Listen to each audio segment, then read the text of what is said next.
लहानपण देगा देवा, मुंगी साखरेचा रवा, ऐरावत रत्न थोर, त्यासी अंकुशाचा मार, जया अंगी मोठेपण, तया यातना कठीण, तुका मने बर्वे जाण, व्हावे लहानाहून लहान.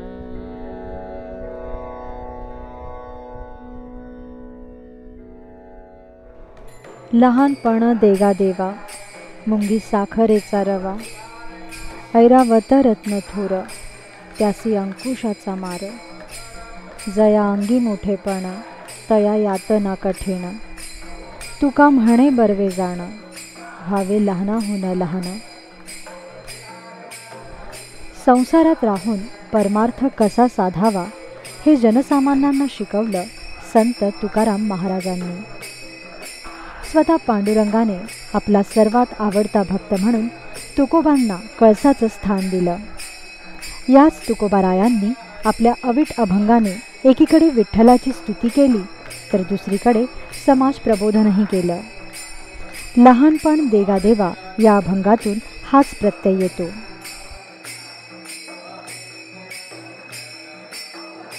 संत तुकारामांच्या स्मृतीला अभिवादन करून आज बनवूया लहानपणीची खास आठवण घेऊन आलेला शेंगदाण्याचा लाडू.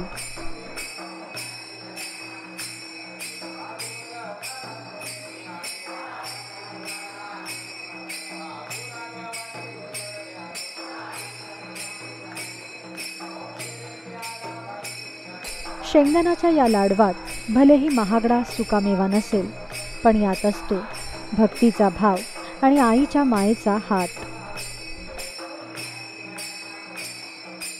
येई हो विठ्ठले या विशेष सदरात आज बनवूया एकादशीला हमखास बनवला जाणारा शेंगदाण्याचा लाडू.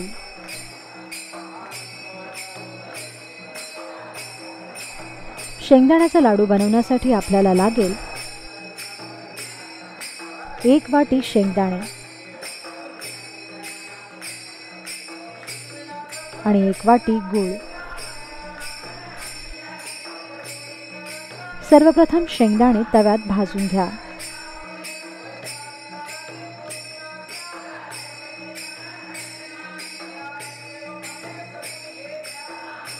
छान खरपूस भाजल्यानंतर या शेंगदाण्याची सालं काढून घ्या. यानंतर मिक्सरमध्ये किंवा खलबत्त्यात शेंगदाणे आणि गूळ एकत्र करून वाटून घ्या.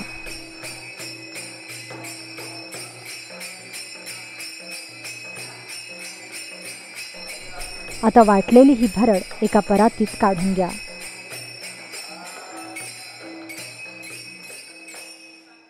आणि हाताने हे मिश्रण चांगलं एकजीव करून घ्या.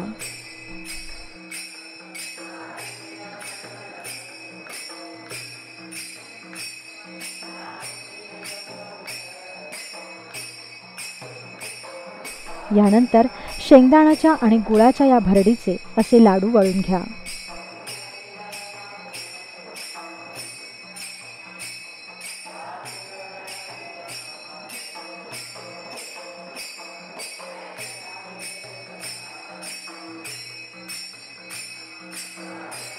गरज वाटल्यास हाताला तूप लावून अशा प्रकारे शेंगदाण्याचे सर्व लाडू वळून घ्या.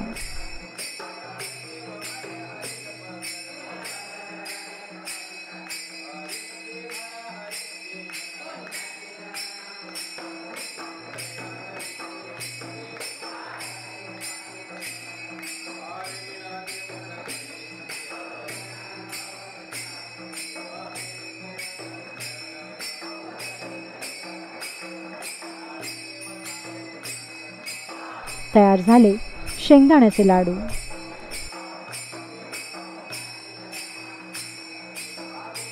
बनवायला सोपे आणि चवीला चवदार अशा या शेंगदाण्याच्या लाडवांसाठी लहानपणी तुमच्या आमच्यातल्या किती जणांनी आषाढी एकादशीची आवर्जून वाट पाहिली असेल. तर मग लहानपणीच्या त्या आठवणींना उजाळा देऊन यंदाच्या एकादशीला नक्की करून पहा शेंगदाण्याचा लाडू.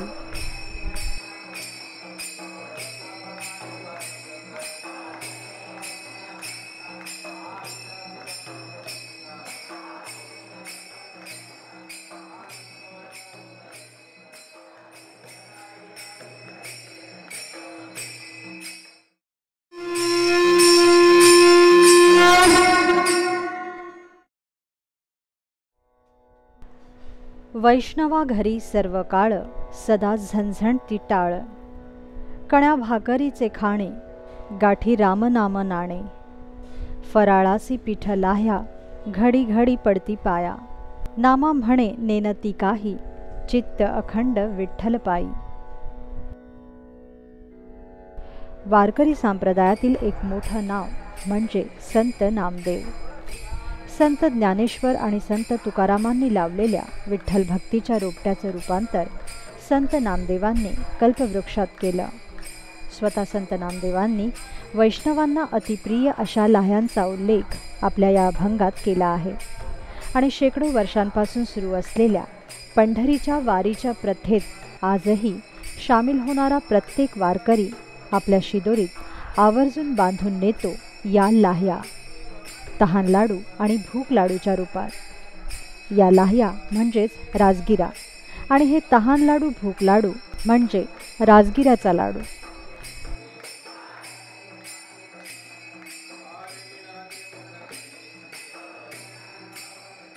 एकादशी विशेष सदरात आज आपण बनवणार आहोत देवाधिकांना अतिप्रिय असा राजगिराचा लाडू.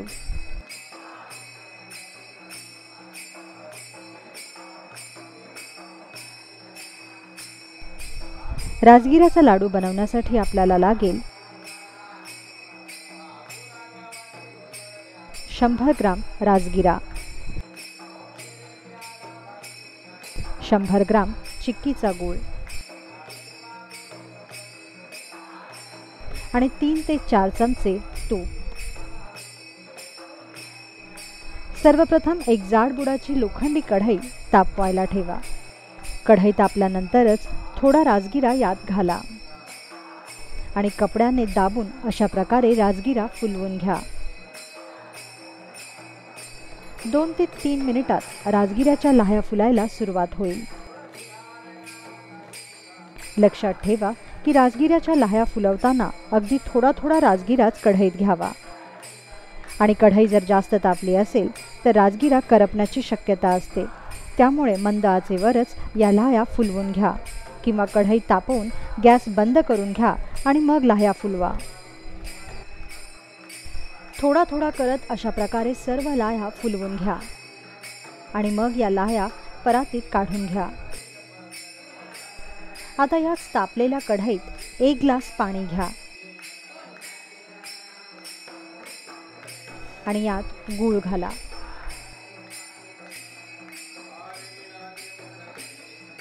दोन तारी पाक होईपर्यंत हा गूळ सतत हलवत राहा.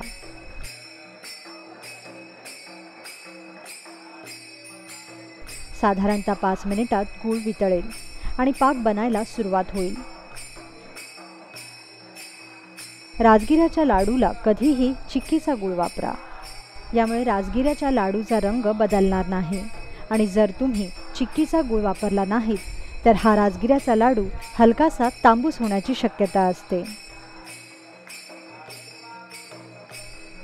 यानंतर एका लहानशा वाटीत गार पाणी घ्या आणि त्यात पाकाचे 2 थेंब घाला. जर हा पाक गुळाला चिकटला तर समजा की गुळाचा 2 तारी पाक तयार झाला.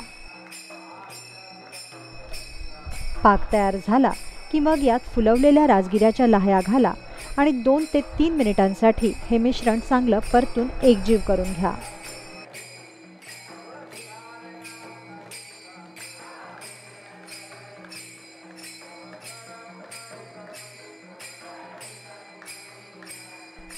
एकजीव झालेलं हे मिश्रण लगेच परातीत काढून घ्या आणि गरम असतानाच हा लाडू वळून घ्या.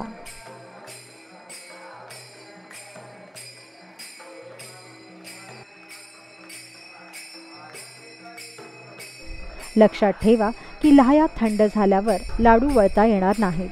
त्यामुळे हाताला तूप लावून गरम असतानाच राजगिऱ्यांच्या या लाह्यांचे लाडू वळून घ्या.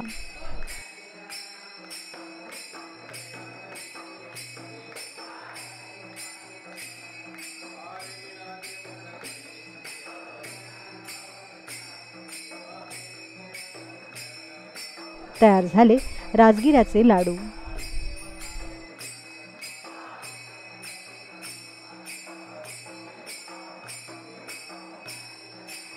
विठुरायाच्या या आवडत्या लाडवाची चव येत्या एकादशीला तुम्हीही अवश्य घ्या.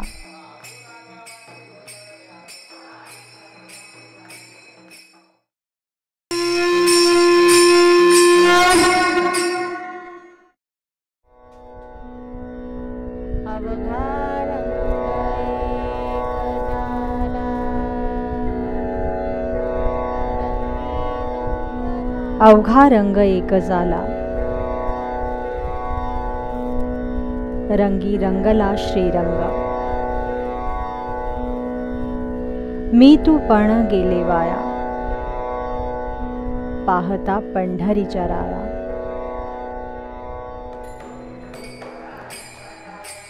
आषाढी एकादशीला पंढरपुरात वारकऱ्यांची पावलं पडली की सर्व काही विठ्ठलमय होऊन जातं.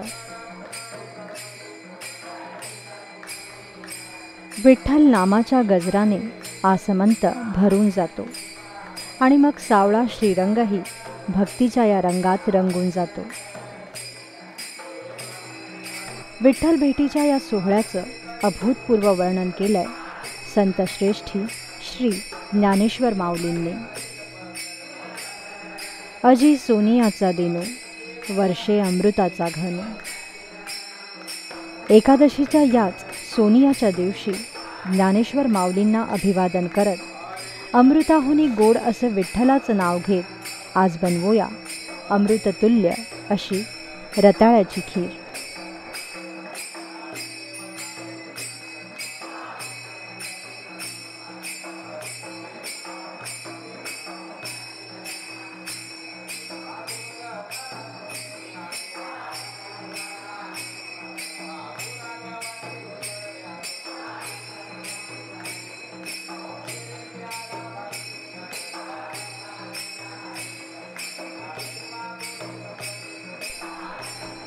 रताळ्याची खीर बनवण्यासाठी आपल्याला लागेल 1 रताळ,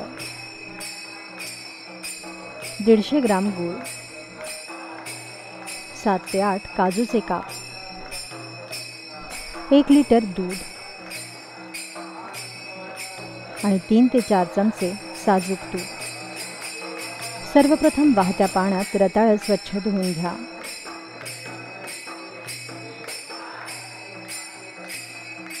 मग धुतलेल्या रताळ्याची सालं काढा.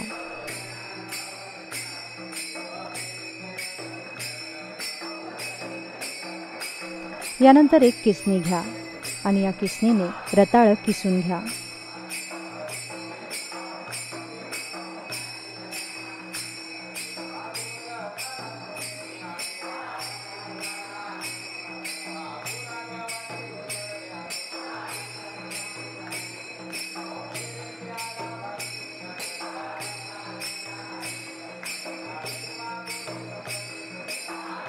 मग एका पॅनमध्ये तूप तापवायला ठेवा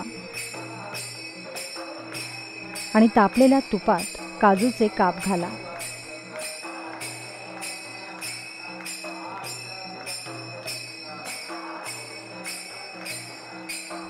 हे काजूचे काप छान सोनेरी रंगावर तळून घ्या.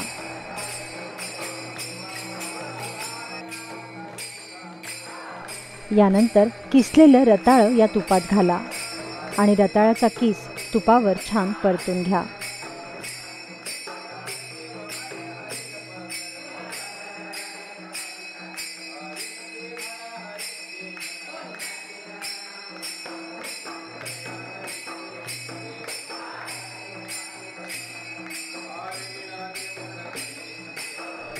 रताळ्याचा किस चांगला भाजला की मग यात कोमट दूध घाला.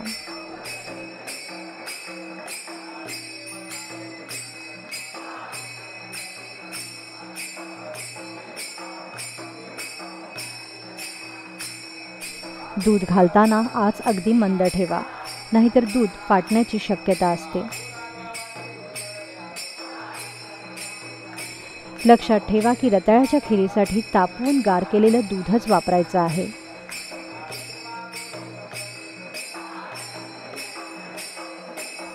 आता हे रताळं दुधात पूर्णपणे शिजू द्या.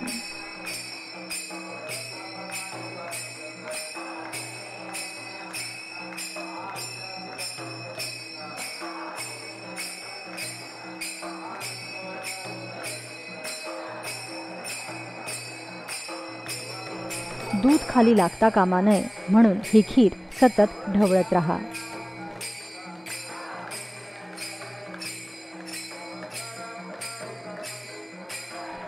साधारणतः 5 ते 10 मिनिटात दुधाला उकळी फुटेल.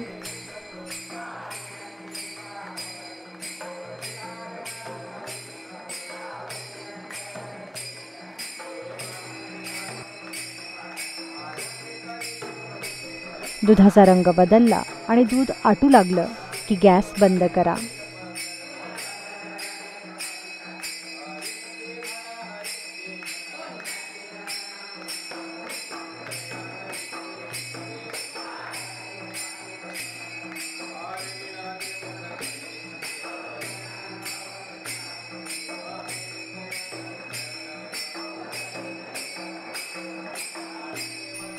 या दरम्यान गूळ ठेचून त्याची बारीक पावडर करून घ्या.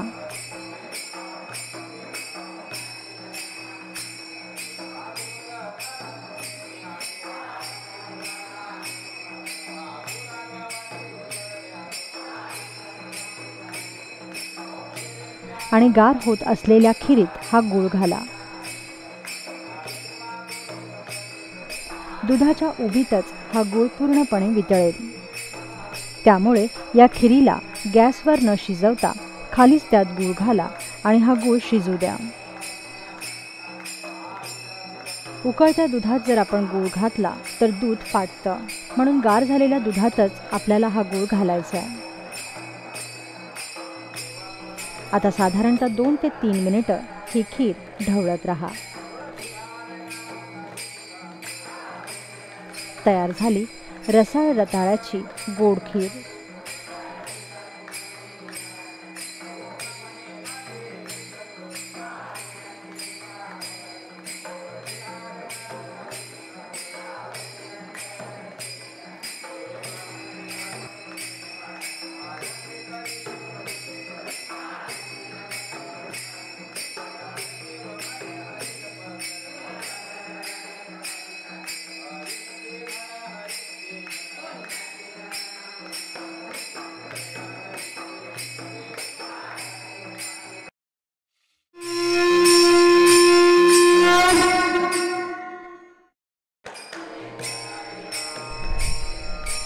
ज्ञानेश्वर माऊली, ज्ञानराज माऊली तुकाराम.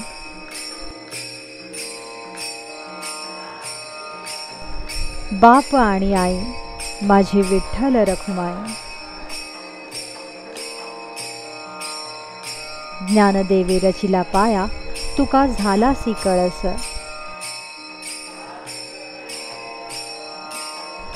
कांदा मुळा भाजी अवघी विठाई माझी.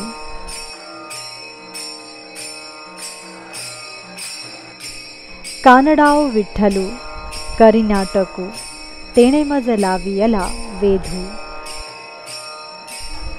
बोलावा विठ्ठल पहावा विठ्ठल करावा विठ्ठल जीव भाव.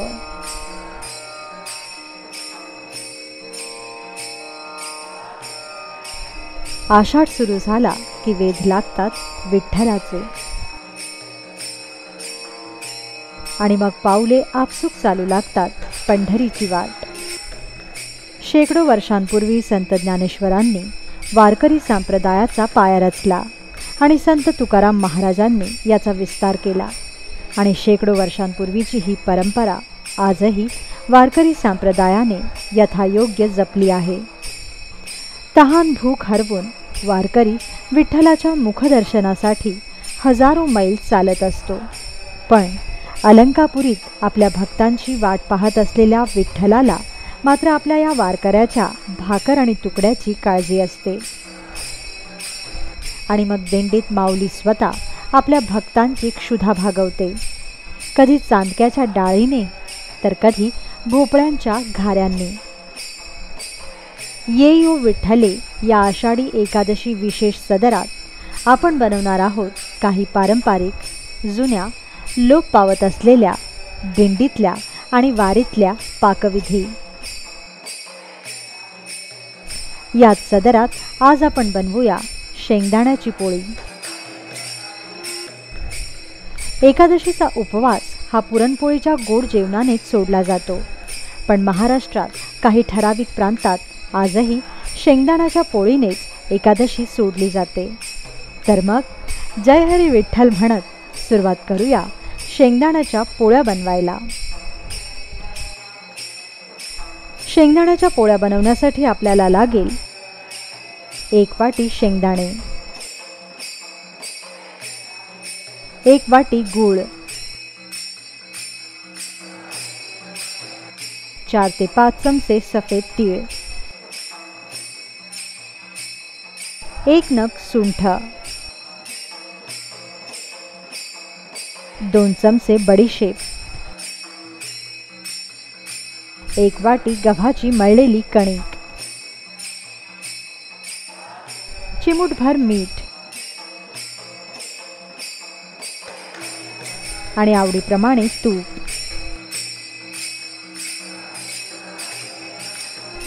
सर्वप्रथम लोखंडी तव्यात शेंगदाणे भाजून घ्या.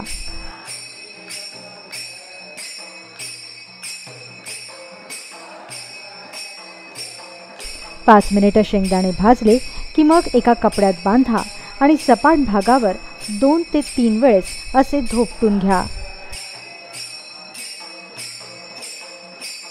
शेंगदाण्याची सालं काढायची ही एक जुनी रीत आहे.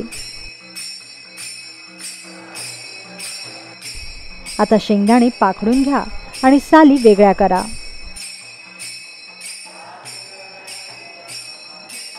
यानंतर खलबत्त्यात किंवा मिक्सरमध्ये हे दाणे दळून घ्या आणि याची कोरडी पावडर करून घ्या.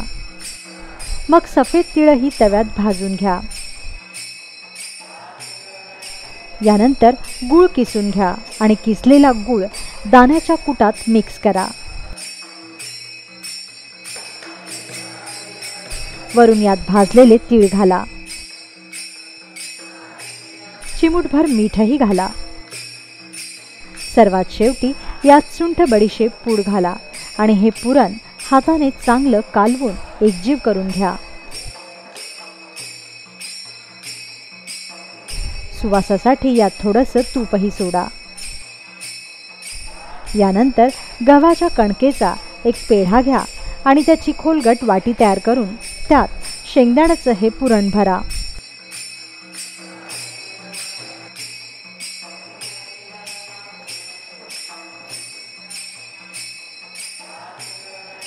पुरण भरल्यावर याचं तोंड बंद करा आणि दोन्ही अंगाने पोळी लाटून घ्या.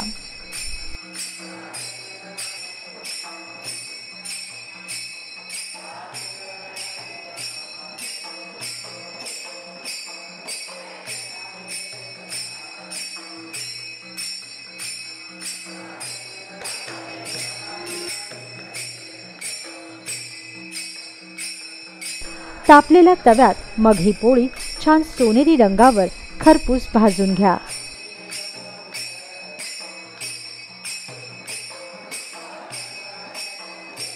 पोळी भाजताना तूप सोडायला विसरू नका.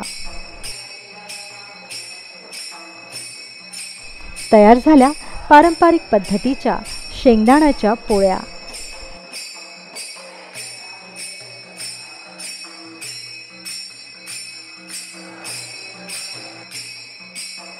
यंदाच्या एकादशीला शेंगदाण्याच्या पोळ्यांनीच उपवास सोडा आणि मुखी म्हणा पुंडलिक वरदे हरी विठ्ठल, श्री ज्ञानदेव तुकाराम, पंढरीनाथ महाराज की जय.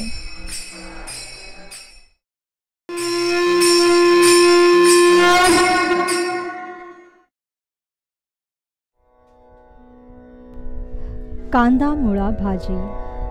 अवघी विठाई माझी. लसूण मिरची कोथिंबिरी अवघा झाला माझा हरी. ऊस गाजर रताळू अवघा झाला से गोपाळू. सावता म्हणे केला मळा विठ्ठल पायी गोविला गळा.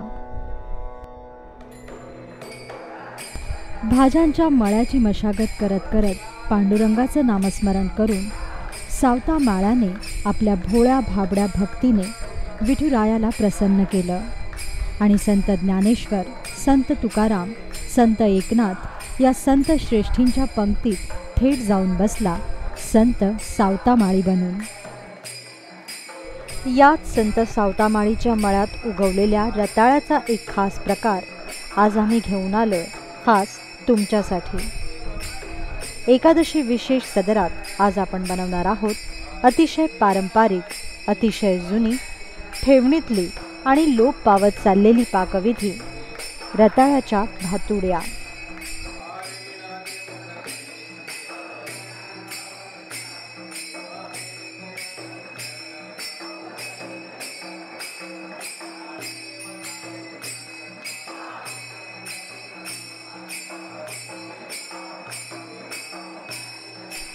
रताळ्याच्या भातुड्या बनवण्यासाठी आपल्याला लागेल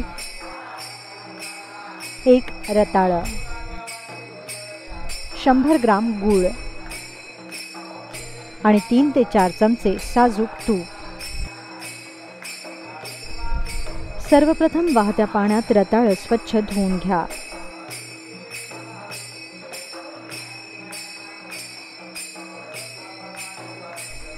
यानंतर धुतलेल्या रताळ्याला चिरून त्याचे 2 भाग करा.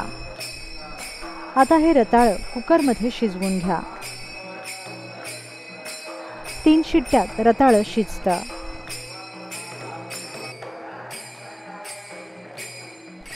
यानंतर शिजलेलं रताळं एका भांड्यात काढून घ्या आणि याची सालं काढा.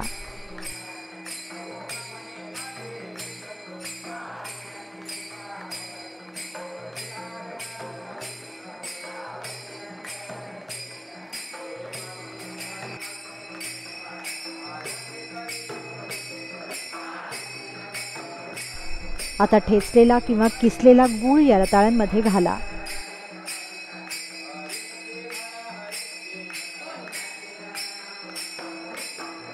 आणि हे मिश्रण कुस्करून छान एकजीव करा.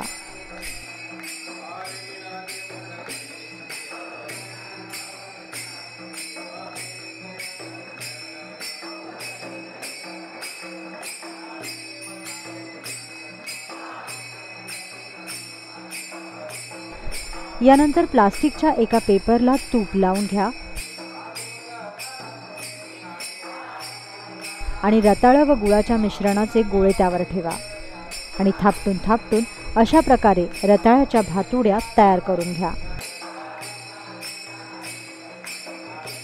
भातुड्या थापटताना हाताला तूप जरूर लावा. अशा तऱ्हेने थापटून सर्व भातुड्या तयार करून घ्या आणि याला किमान 1 दिवस तरी ऊन दाखवा. या भातुड्यांना कडक सुकवून घ्या. सुकल्यानंतर रताळ्याच्या या भातुड्या तुम्ही भाजून खा किंवा अशाच खा. तयार झाल्या रताळ्याच्या भातुड्या.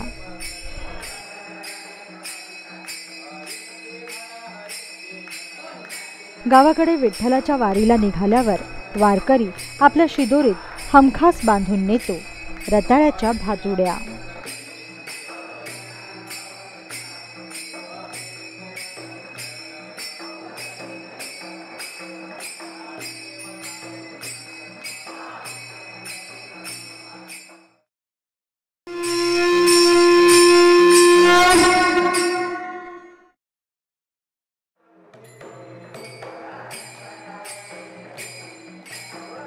पंढरीचा राणा येतो जनाईच्या द्वारी, जनाईच्या जात्यावर गाऊन या गाणी. पांडुरंग गेला बाई येचा याला सेनी, जनी म्हणे देवा काय देऊ न्यारी, देव मागे जनीपशी जोंधळा भाकरी. भक्तासाठी देवबाई करी तो चाकरी. रंजल्या गांजल्यांचा कैवारी पांडुरंगाला जसे आपले सर्व भक्त लाडके, तसेच विठोबाला अतिप्रिय असते जोंधळ्याची भाकर. गावाकडे आषाढी एकादशीचा उपवास सोडायला जसं पुरणपोळीचं गोड जेवण केलं जातं, तसंच तिखटात आवर्जून बनवली जाते जोंधळ्याची भाकर आणि चांदक्याची डाळ.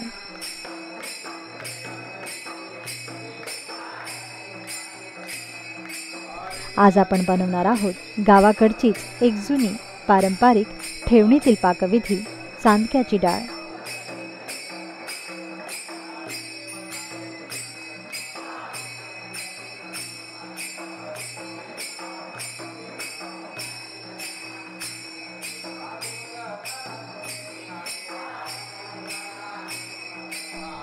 चांदक्याची डाळ बनवण्यासाठी आपल्याला लागेल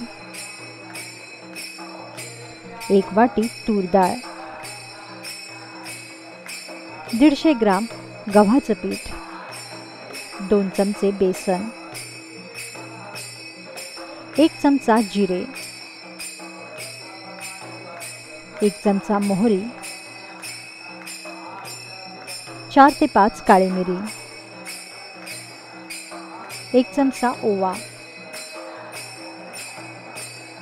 2 चमचे हिंग, 1.5 चमचा घाटी मसाला, 1 चमचा हळद,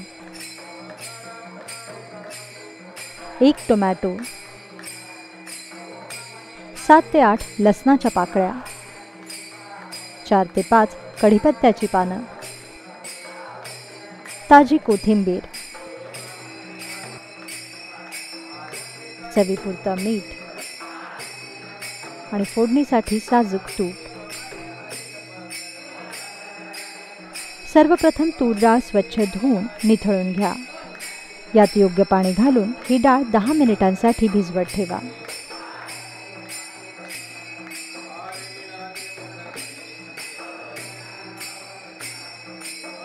दहा मिनिटानंतर या डाळीत मीठ, हळद, हिंग आणि काळी मिरी घाला आणि ही डाळ कुकरमध्ये शिजवून घ्या.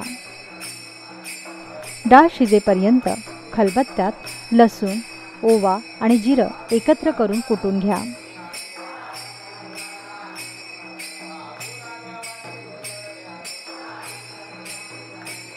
यानंतर गव्हाचं पीठ चाळून घ्या.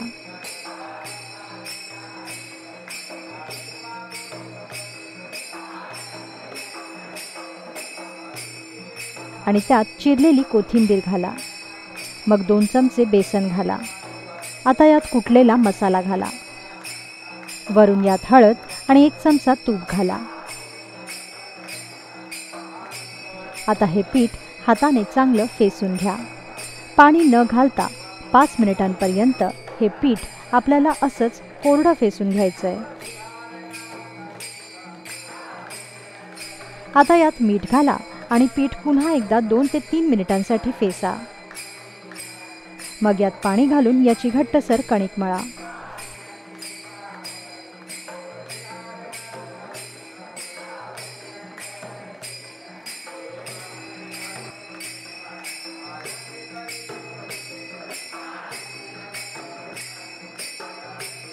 यानंतर या कणकेचा एक गोळा घेऊन याची गोल पारी लाटून घ्या.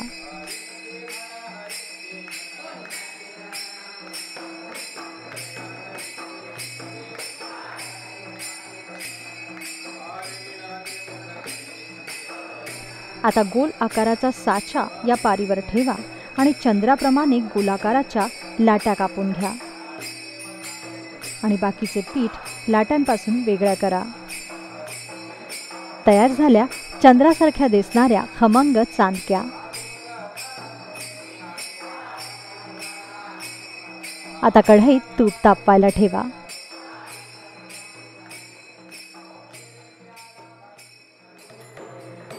आणि तूप तापल्यावरच यात मोहरी घाला.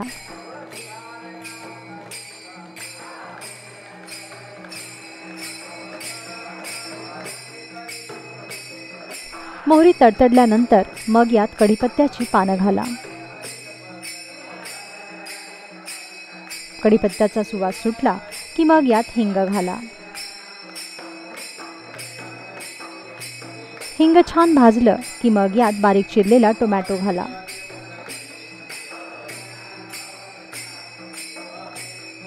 टोमॅटो तेलावर चांगला परतून घ्या.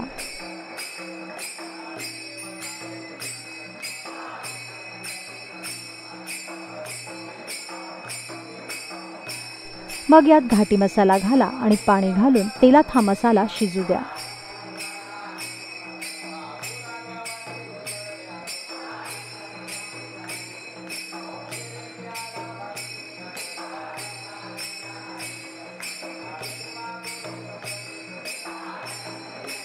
मसाल्याला तेल सुटू लागलं की मग यात शिजलेली डाळ घाला आणि आवडीप्रमाणे पाणी घाला.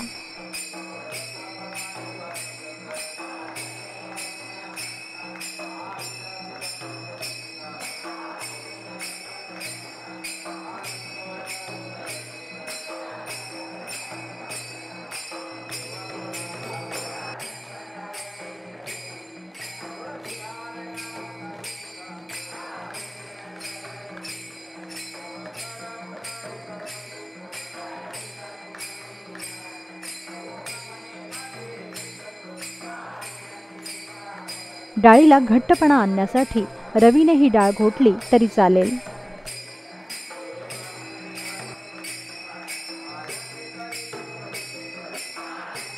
डाळीला एक उकळी फुटली की मग गॅस कमी करा आणि मंद आचेवरच आपण तयार केलेल्या चांदक्या या डाळीत सोडा.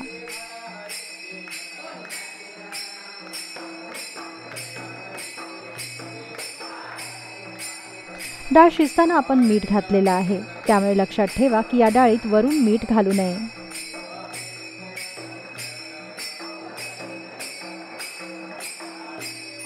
यानंतर साधारणतः 5 ते 7 मिनिटांसाठी या चांदक्या डाळीत शिजू द्या.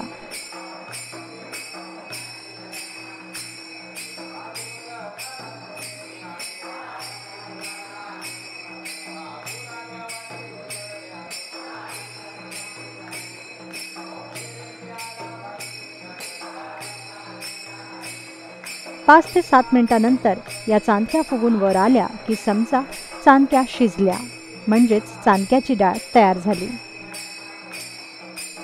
गावाकडे ही डाळ जोंधळाच्या म्हणजे ज्वारीच्या भाकरीसोबत खाल्ली जाते, पण वाफाळलेल्या भाताबरोबर चांदक्याची ही डाळ अगदी खमंग लागते. त्यामुळे पारंपरिक पद्धतीची अस्सल गावरान चांदक्याची डाळ तुम्ही नक्की करून पहा.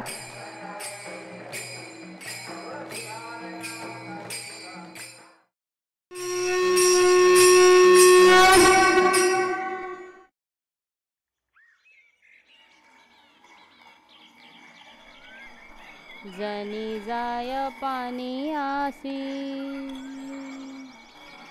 मागे धावे ऋषी केसी. पाय भिजोने भिहात, माथा घागरी वाहात. पाणी रांझणात भरी, सडा सारवण करी. धुने धुनी आनी, मने नामयाची जनी.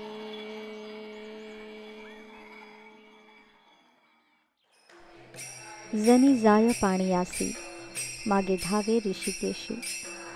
पाय भिजोने बिहात, माथा घागरी वाहात. पाणी रांजणात भरी, सडा सारवण करी. धुणे धुवूनिया आणि, म्हणे नामयाची जनी. संसाराच्या रगाड्यातील कामं करत करत विठ्ठलाचं नाव जपणाऱ्या जनीची ही भोळी भाबडी भक्तीच होती, ज्यामुळे ही जनी पुढे संत जनाबाई झाली आणि स्वतः विठ्ठल आपल्या या लाडक्या भक्तासाठी दळण आणि कांडणही करू लागला. याच संत जनाबाईच्या भोळ्या भक्तीला स्मरून येई ओ विठ्ठले या आषाढी एकादशी विशेष सदरात आज आपण बनवूया काशीफळ भोपळ्याच्या घाऱ्या.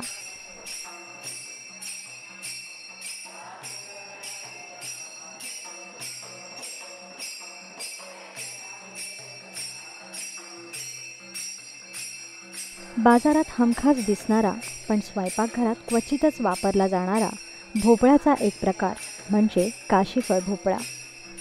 आज बनवूया काशीफळ भोपळ्याच्या घाऱ्या. त्यासाठी आपल्याला लागेल पाव किलो काशीफळ भोपळा, 200 ग्राम गूळ, 1 वाटी गव्हाचं पीठ, 1 नग सुंठ, 2 चमचे बडीशेप, 4 ते 5 हिरवी वेलची, अर्ध जायफळ, चिमूटभर मीठ आणि आवडीप्रमाणे तूप. सर्वप्रथम काशीफळ भोपळा चिरून त्याच्या बारीक फोडी तयार करून घ्या.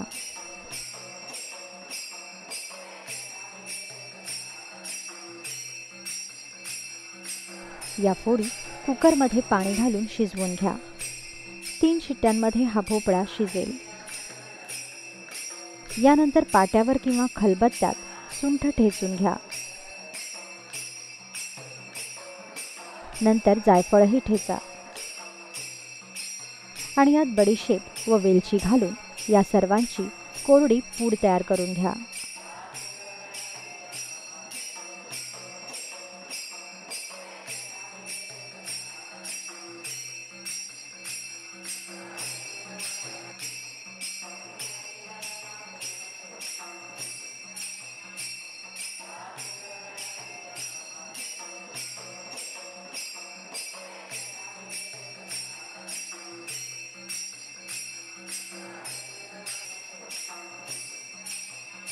दरम्यान भोपळा शिजला आहे की नाही ते सुद्धा बघा आणि शिजलेल्या काशीफळ भोपळ्याच्या फोडी एका भांड्यात काढून घ्या.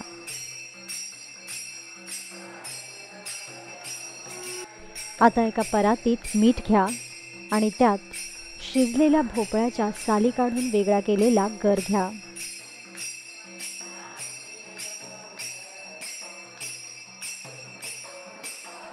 यात गुळाचे खडे घाला.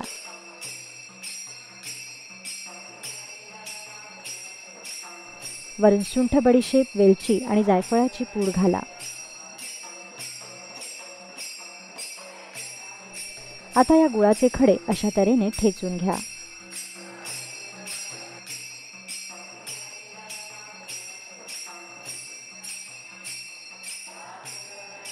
आणि हाताने हे मिश्रण चांगलं कुस्करून एकजीव करा.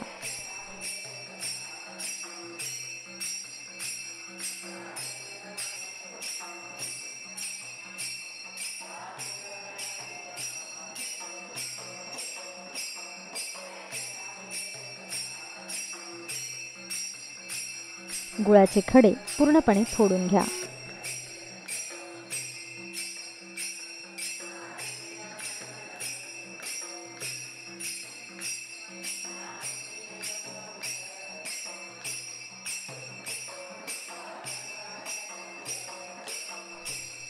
आता यात गव्हाचं पीठ घाला आणि याची कणिक मळा.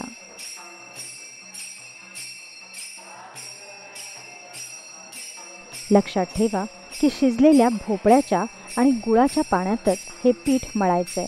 त्यामुळे यात वरून अतिरिक्त पाणी अजिबात घालू नका.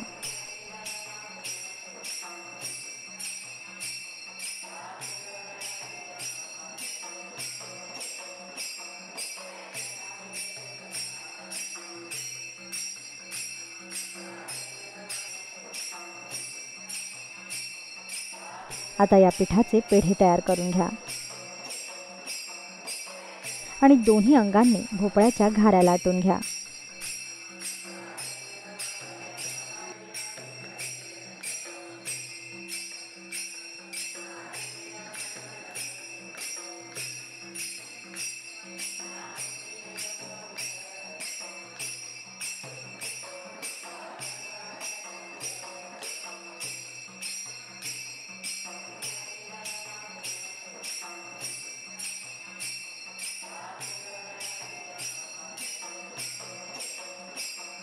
यानंतर तापलेल्या तव्यात तूप सोडा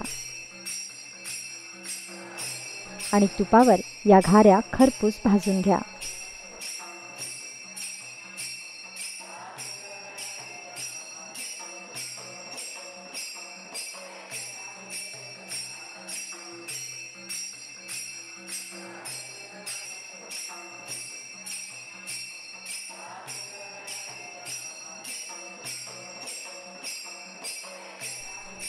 तयार झाल्या काशीफळ भोपळ्याच्या घाऱ्या.